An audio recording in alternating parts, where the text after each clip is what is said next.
Good morning, students. In last class, we were discussing on the lifestyle of early humans. From the beginning of time, it was a chapter. और हम उनके किस topic के बारे में बात कर रहे थे? We were discussing on the obtaining methods of food. यानी वो फूड का ऑब्टेनिंग कैसे करते थे, फूड कैसे इकट्ठा करते थे खाने. जैसे कि हम लोग तो खाना कैसे इकट्ठा करते हैं, घर पे जाते हैं, मम्मी को बोलते हैं मम्मी भूख लगी है खाना दो. But the early humans were obtain food by different type of methods. So we were discussing that there are 4 types of method to obtain the food: gathering, fishing, scavenging and hunting. ठीक है, तो हम discussion कर रहे थे कि 4 methods, इनमें से हमने फर्स्ट पढ़ लिया था गैदरिंग. गैदरिंग मीनिंग ये था कि वो लोग, पहला तो देखिए इसके एविडेंस हमको मिले हैं यूरोप में, कम मिले हैं बट थोड़ा मिले. The gathering methods indicates about the collection of meat. वो सारी चीज़ों को एक साथ मिला के, जैसे अपन साउथ के अंदर वो लोग क्या करते हैं, सब्जी, चटनी, चावल सबको मिक्स करके, दाल वगैरह सबको मिक्स करके एक साथ खा लेते हैं. वैसे उन लोगों का गैदरिंग सिस्टम था. वो बोन्स, मीट, सीड्स, प्लांट सबको इकट्ठा करते थे, सबको इकट्ठा करके फिर खा जाते थे और इकट्ठे में एंजॉय करते. यानी उनका पूरा रोज़ क्या होता था, सब डेली लाइफ के अंदर वो लोग कलेक्शन करेंगे अलग अलग टाइप्स ऑफ फूड का, जिसमें मीट हो गई, बोन्स हो गई, फिश तो नहीं है, प्लांट्स हो गए हैं, छोटे छोटे सीड हो गए, बीज हो गए, इन सबको इकट्ठा करके वो एक जगह लाते थे और फिर उनका इकट्ठा करके उसको अपना फूड ऑब्टेनिंग करते थे. The archaeologist did not have enough evidence, और इसका कुछ इनफ एविडेंस नहीं मिला कि सब जगह एक जैसा होता था. और द कार्बोनाइजेशन मेथड हमने बताया था, C14 method. I was discussing the C14 method की सबकी बॉडी में, हर लिविंग एंटिटी के अंदर एक C14 होता है, वो धीरे धीरे ख़त्म होता जाता है, तो उससे हम उसका एज मालूम कर सकते हैं. हाँ, अगला हम पढ़ रहे थे हंटिंग. भी हमने पढ़ा है कि दूसरा मेथड था हंटिंग. यानी हंटिंग 50,000 ईयर्स अगो पहले स्टार्ट हुई थी. बट द बिग हंटिंग, बूचरीज, यानी कि बड़े बड़े जानवरों को झुंड के झुंड ग्रुप के साथ उनके ऊपर अटैक करना, वो सब कब हुआ, बाद में स्टार्ट. यानी 4 लाख ईयर्स अगो, यानी 0.4 MYA मिलियन ईयर्स अगो के पहले ये क्या हुआ, स्टार्ट हुआ. द कन्फर्म और big hunting and butchery of big mammals in 4,00,000 years ago. फिर इसके बाद क्या होता है,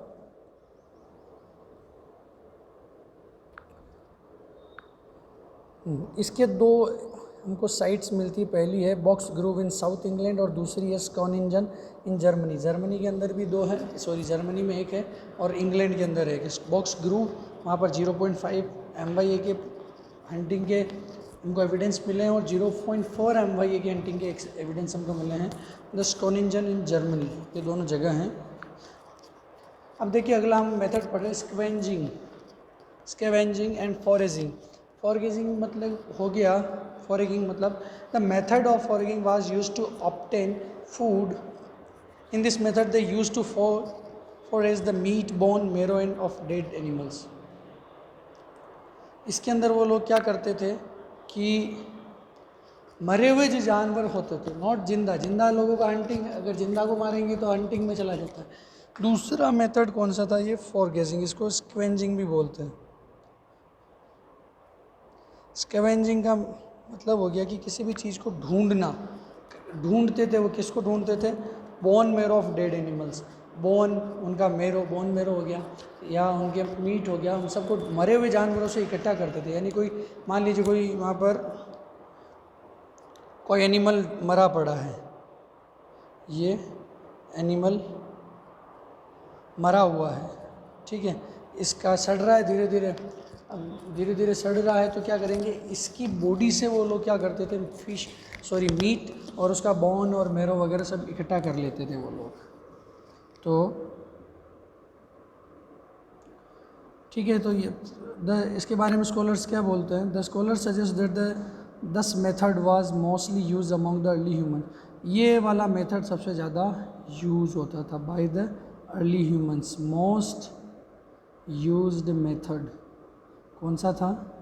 स्क्वेंजिंग, क्योंकि हंटिंग तो बहुत बाद में आया 4 लाख ईयर्स बाद, लेकिन उसके पहले हमने पढ़ा है कि 21 MYA के अंदर हमको ऑस्ट्रेलोपिथेकस और ये सब मिले। तो इतने टाइम तक वो क्या करते थे? तो वो फॉरगेजिंग या स्क्वेंजिंग करते थे। अगला अपना मेथड है फिशिंग। फिशिंग का एविडेंस बहुत कम है, बट जो मिलता है वो कहाँ मिलता है हमको? फिशिंग का मेथड हमको मिलता है इंग्लैंड के अंदर। उसकी कुछ जो, क्योंकि इंग्लैंड ये से बना, इस वाले एरिया, ये यूरोप है तो इस वाली जगह पे इंग्लैंड बसा हुआ है, तो पानी की इधर ज़्यादा थी, नदियाँ इंग्लैंड में हैं, तो रिवर्स होने के कारण उनका जो फूड कलेक्शन का जो सिस्टम था वो फिशिंग भी कहीं कहीं एविडेंस मिलता है, ज़्यादा नहीं, क्योंकि फ़िश की बोन्स मिले हैं वहाँ पर। ठीक है, वो क्या खाते थे ये देख लेते। During the ottoman season the group of reindeer and horse were killed in a large number. यानी वो हमने देख लिया कि पहले तो पढ़ लिया हमने कि मीट, बोन मेरो,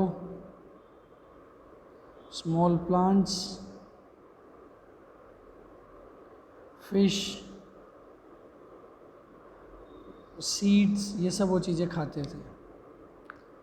लेकिन उन्होंने बोला कि अब क्या होता है कि नदी है, डिस्कवरी देखा होगा आपने, तो क्या होता है कि बड़े बड़े जो हिरन, डियर, रेनडियर वहाँ पे होते हैं यूरोप इस साइड के अंदर, या घोड़े, कि उस समय तो घोड़े डोमेस्टिक यूज़ के अंदर या अपने वॉर बैटल यूज़ के लिए यूज़ नहीं आते थे, लेकिन घोड़े थे उस समय, तो जेब्रा भी हो सकते हैं। Zebra word in African country ये थे। अब रेनडियर और हॉर्स क्या करते थे कि ऑटमन सीजन यानी जब पतझड़ आता था तो वो क्या करते थे, एक जगह से दूसरी जगह नदियों को क्रॉस करते थे, दूसरी जगह शिफ्ट होते थे, तो नदी को क्रॉस करते थे, तो यहाँ पर ये सब अर्ली ह्यूमंस बैठे रहते थे। यानी नदी है, यहाँ पर ये लोग, ये इधर ये सब लोग बैठे हुए हैं, स्क्रीन पे देखिए आप। तो जैसे इन्होंने इनको क्रॉस किया तो सीधा इधर पूरे के पूरे ग्रुप को चारों तरफ से घेर के मार डालते थे, तो इनके पास मीट बहुत अच्छा आता था। ये हंटिंग था, और हंटिंग की हमने 2 जगह देख ली है, स्क्वेंजिन और ग्रू वाला, जो बॉक्स ग्रू करके जो इंग्लैंड में जगह है, तो वहाँ पर होता था। ये हो गया द लिविंग लाइफ स्टाइल। अब कैसे जीते थे? Where they use to live, from trees to caves to open air side. पहले हमने देखा कि ऑस्ट्रेलोपिथेकस कहाँ रहते थे? ट्रीज़ पे, लेकिन हमने फिर सुना कि आइस एज ख़त्म हुआ तो मैदानों के अंदर घास बढ़ने लगी, ज़मीन साफ़ होने लगी, तो वो किधर आ गए? केव्स में चले गए। केव्स के बाद भी किधर शिफ्ट हो गए? ओपन एयर साइट में। ओपन एयर साइट यानी खुले आसमान के नीचे।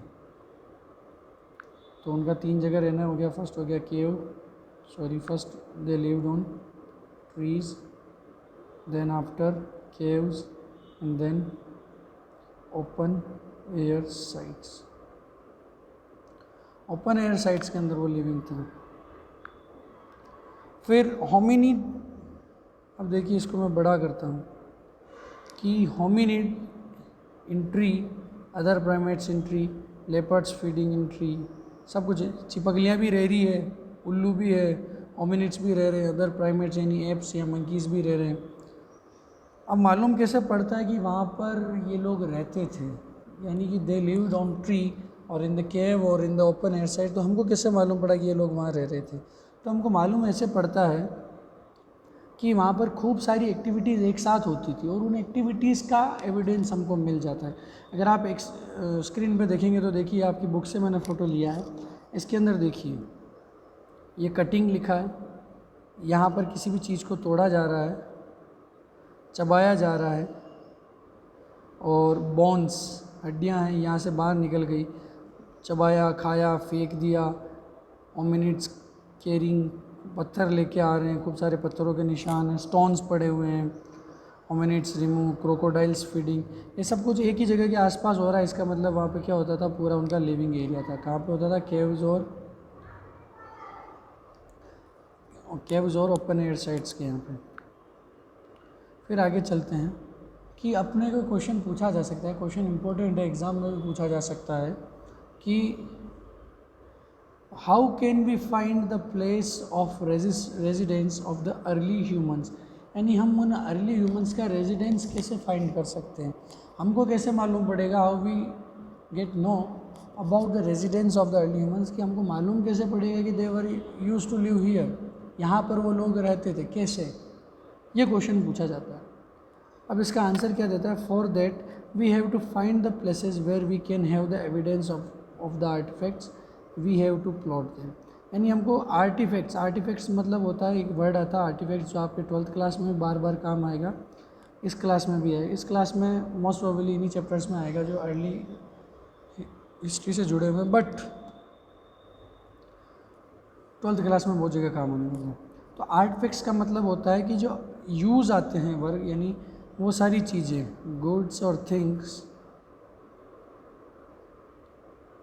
विच वर यूजफुल इन डेली लाइफ, इन्हें यूटिलाइटरीज भी बोलते हैं, या अपनी लाइफस्टाइल के अंदर ये जो चीज़ें हेल्प करती हैं उन्हें क्या बोलते हैं हम, आर्टिफैक्ट्स। तो अगर अलग अलग जगह आर्टिफैक्ट्स मिलते हैं इसका मतलब वहाँ पर कोई लिविंग का नहीं, बट ये सारी चीज़ें एक ही जगह, यानी कि कोई कटिंग वाला टूल भी यहाँ पर मिला है, या ठोकने वाला भी यहाँ पर मिला है, हमको कोई चूल्हा मिल गया, हर्थ मिल गया, या अदर नाइफ मिल गया, या एक्स मिल गया, ये सब स्टोन के थे, बट सब हमको यहीं मिल रहे हैं। इसका मीनिंग क्या हो गया कि यहाँ पर ये लोग रहते थे। For that we have to find the place where can we have evidence of the artifacts, we have to plot them, हम उनको प्लॉट करना पड़ेगा, प्लॉट मतलब अलग अलग जगह उनको रखना पड़ेगा। Thousand of flake tools and hand axes have been excavated at Kilombe and Olorgesailie, Kenya. These finds are dated between 7 lakh and 5 lakh years ago. यानी कि खूब सारी चीज़ें, यानी फ्लैग टूल्स और हैंड एक्सेस, ये देख लिए फ्लैग टूल्स क्या होता है, कि कभी भी कोई भी बड़ा पत्थर है उसको ठोकते हैं हम लोग।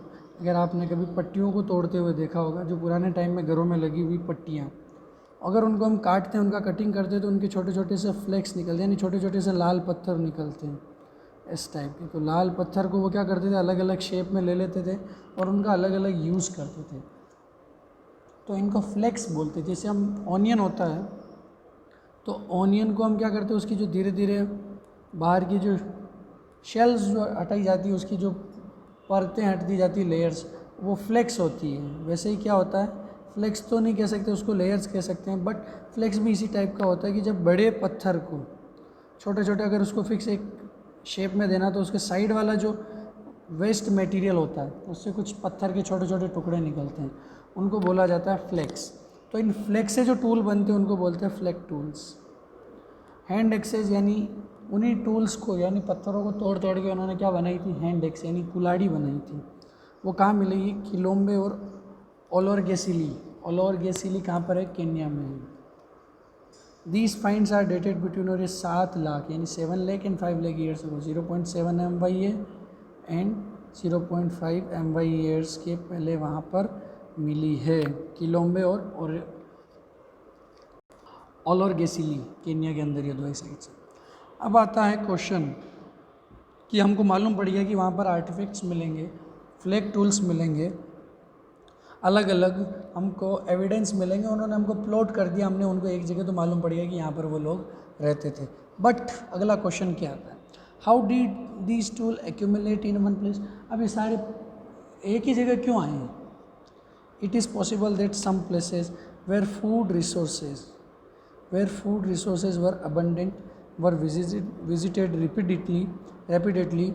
In such areas, people would tend to leave behind traces of their activities and presence, including artifacts. The deposited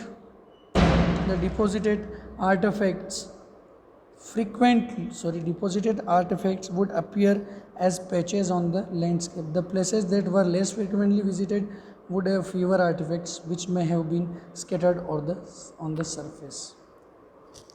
इन्होंने रीज़न दिया कि 2 टाइप के इसने प्लेस बताए हैं। पीछे वाला पेज खाली है, यहाँ देखते हैं। ये 2 टाइप के प्लेस हैं। एक पे क्या कर रहे हैं, वो लिविंग रह रहे हैं और एक पर नॉन लिविंग प्लेसेस हैं। अब क्या हुआ, इन्होंने आर्टिफैक्ट्स जो थे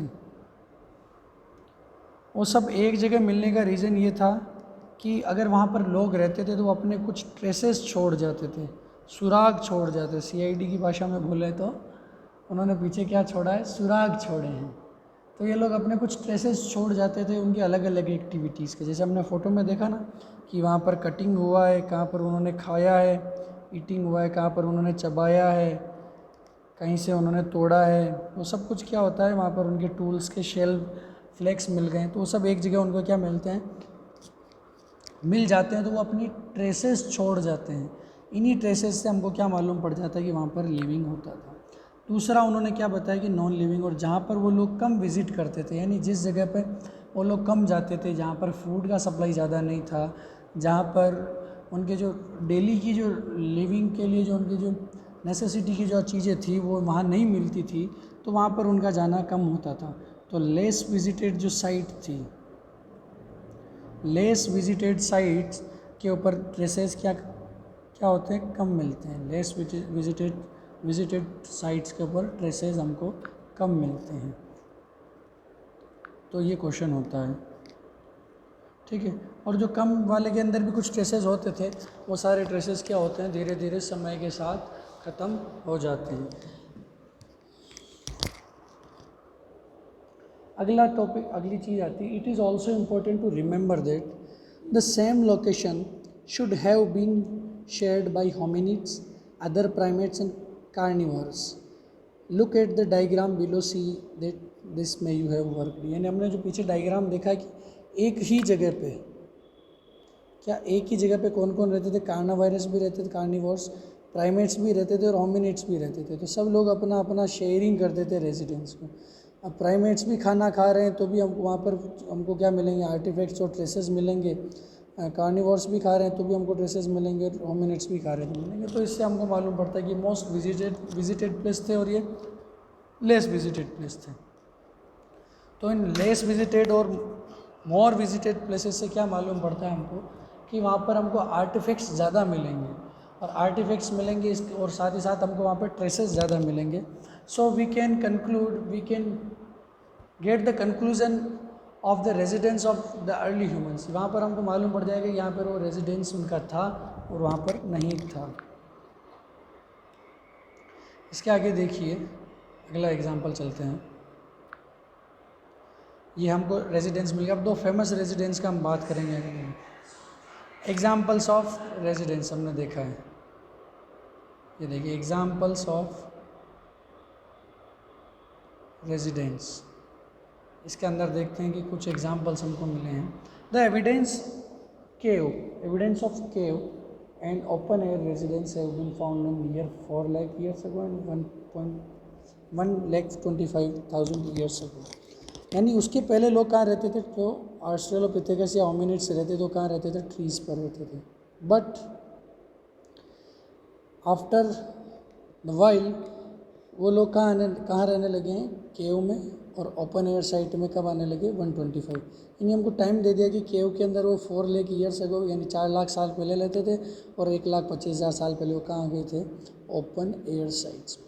अब कुछ साइट्स के फेमस नाम हैं, इनको आप याद रखिएगा, क्वेश्चन पूछा जा सकता है।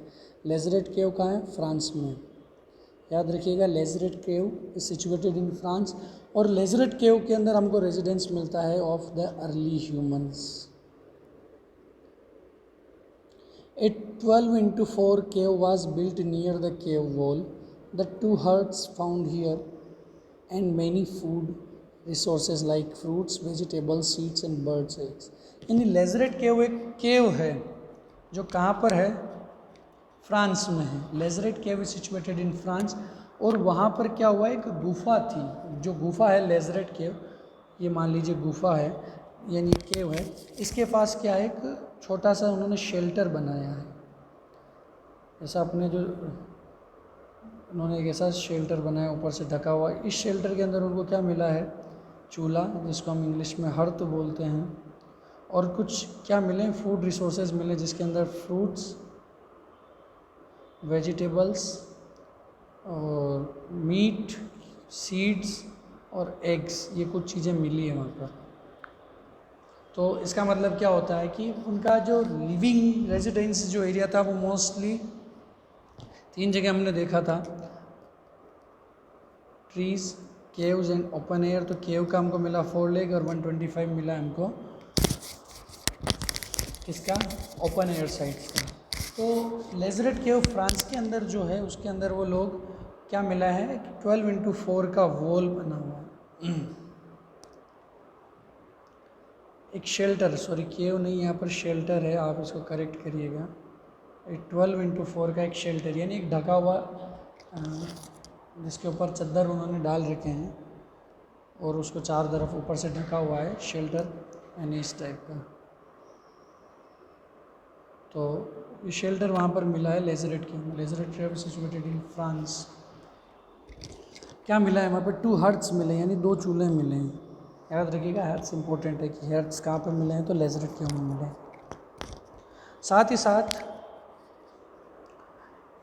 खूब सारी चीज़ें मिली, many food resources like fruits, vegetables and seeds and eggs. दूसरी है एक Terra Amata. The Terra Amata cave is also situated in southern France. France में है लेकिन साउदर्न फ्रांस में। Flimsy shelters with roofs of wood and grasses were built for the short term seasonal visit. यानी Terra Amata में क्या मिला है, on the coast of southern France, southern France की कोस्ट, यानी अगर ये फ्रांस है तो इसका ये वाला एरिया, इधर तो समुद्र हो गया, बिल्कुल साउथ वाले एरिया के अंदर साउदर्न फ्रांस में। फ्लिम्सी शेल्टर्स, शेल्टर्स कौन से, फ्लिम्सी शेल्टर्स, यानी बहुत अच्छे सुंदर शेल्टर उन्होंने बनाए हैं, विथ रूफ्स, और उनके ऊपर छत भी है, ऑफ वुड, यानी लकड़ी की छतें बनी हैं, and grasses were built for short term, और उन्होंने दे ग्रो द ग्रासेस, उन्होंने घास भी उगाई है, शॉर्ट टर्म सीजनल विजिट्स। और उन्होंने क्या किया, grasses were built for the short term, और कभी कभी उन्होंने क्या किया, 2 मकान बनाए हैं ग्रासेस में, उन्होंने अलग जगह बनाए हैं। इसका मतलब है कि अगर किसी सीज़न के अंदर मान लीजिए तेज़ बाढ़ आ गई, बारिश आ गई, या बहुत ज़्यादा गर्मी है समर के अंदर, विंटर के अंदर, या फ्लड आ गया है, तो उस समय क्या करते थे, सीजनल विजिट, यानी अपना कुछ टाइम वहाँ से हटाकर दूसरी जगह शिफ्ट होते थे। उन्होंने ग्रासेस भी बनाए। तो क्या मिला है वहाँ पर, फ्लिम्सी shelter with wooden roofs and grasses were also built for seasonal visits.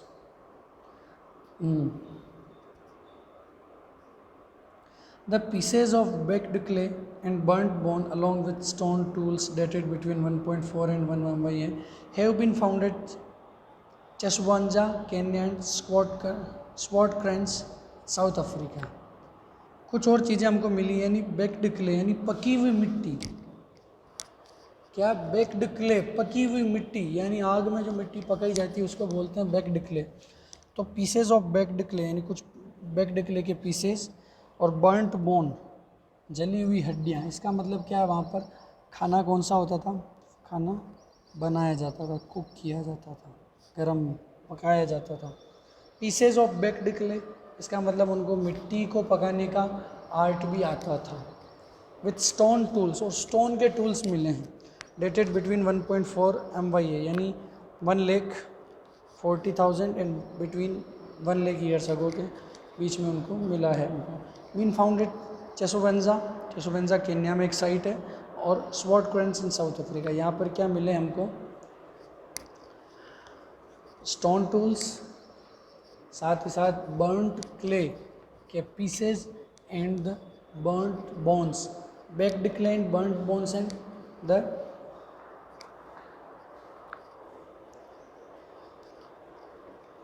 stone tools have been found in these 2 sites, Chesowanja in Kenya and Swartkrans in South Africa. हाँ, अब क्वेश्चन पूछा जाता है कि अब हर्ट्स वहाँ पर मिले, जैसे हमने पढ़ा है कि जो लेजरेट केव थी उसमें 2 हर्ट्स मिले हैं, और जो दूसरी लेसोवंजा जो हमने पढ़ी है, या स्पोर्टक्रंस जो हमने देखा है साउथ अफ्रीका में, वहाँ पर जली हुई चीज़ें मिली, यानी burnt bones and baked clay. इसका मतलब वहाँ पर कुछ ना कुछ ऐसा था जहाँ पर उनको पकाया जाता था। तो वो हर्ट्स किस काम के लिए आ रहे हैं 1 लाख साल पहले, before 1 lakh years ago, why the hearths use for? तो इसका आंसर आता है कि hearths indicates about the controlled use of the fire, यानी उनको मालूम था कि फायर का कंट्रोलिंग यूज़ होता है। अब देखिए, अगर एक जगह हमने आग लगा दी, एक जगह हमने क्या किया, आग लगा दी, स्टार्ट कर दिया वहाँ पे फायर, तो अगर वहाँ पर चारों तरफ, यानी कि हमने यहाँ पर फायर को स्टार्ट किया, वी बर्न दिस प्लेस, और अगर ये चारों तरफ से ओपन है तो क्या होगा कि फायर सब तरफ निकलती जाएगी। स्क्रीन पे देखिए, अगर हमने एक ओपन एयर साइड में फायर लगाया तो चारों तरफ जाती रहेगी, रुकेगी नहीं। बट हमने इसको क्या कर दिया, एक चूल्हे के अंदर बांध दिया, इस एरिया के अंदर, ये फिक्स एरिया में इसको हमने फायर कर दिया, तो चारों तरफ से वॉल हो गई, तो ये यहीं पर रुकी, आगे नहीं बढ़ेगी। बट अगर हमने इसको ओपन कर दिया तो चारों तरफ चली जाएगी। तो हर्थ से क्या मालूम पड़ता है कि वहाँ पर जो फायर का यूज़ था वो कैसा यूज़ था, कंट्रोल्ड यूज़ था। फायर का कौन सा यूज़ था, कंट्रोलिंग आता था फायर को, यानी कि वो फायर को कंट्रोल कर सकते थे। हम भी कर सकते हैं, कैसे, फायर को कंट्रोल करना तो उसके चारों तरफ क्या कर दो, वॉल बना दो। उन्होंने क्या किया, चूल्हा बना दिया, तो चारों तरफ से फायर क्या हो गई, कंट्रोल हो गई।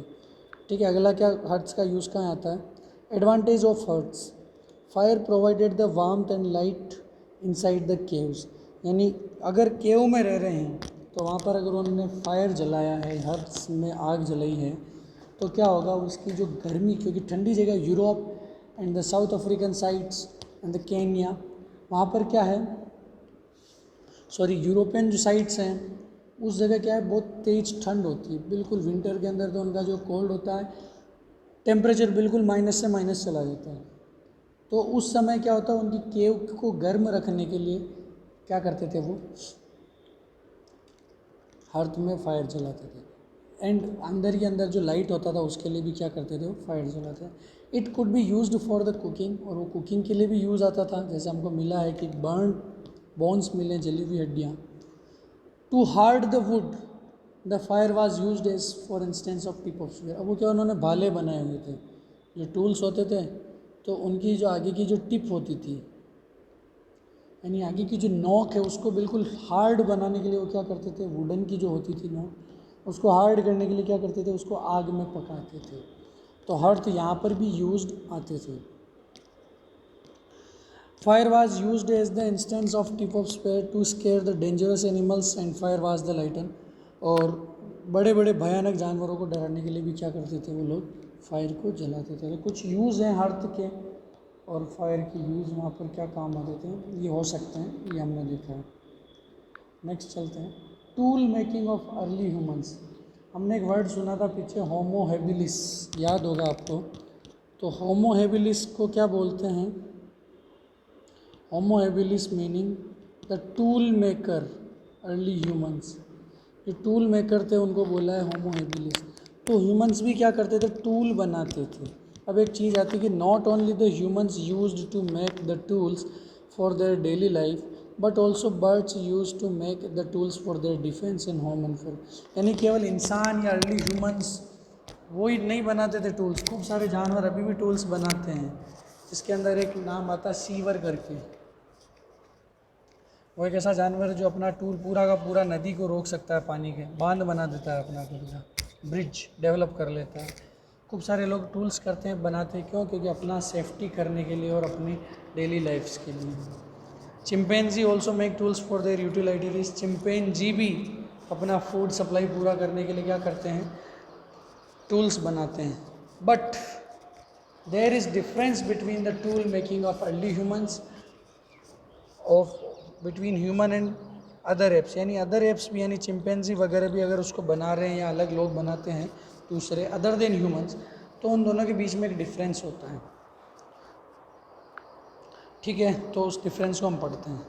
The earliest evidence for the making and use of stone tools, यानी सबसे पहले टूल बनाए गए किसके, स्टोन के। इसीलिए एक टर्म आती है स्टोन एज। क्या टर्म आती है, स्टोन एज। आइस एज के बाद कौन सी एज आई, स्टोन एज, जिसको हिंदी में बोलते हैं पाषाण काल।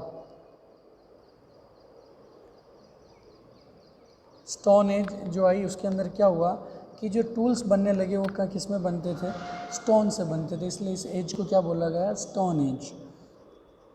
और वो कहाँ पर शुरू में बने हैं? Sites in Ethiopia and Kenya, और इथोपिया और केनिया में मिले हैं। और इथोपिया और केनिया में मिलने से इन्होंने सीधा क्या कह दिया, इथोपिया और Kenya are situated in the Africa.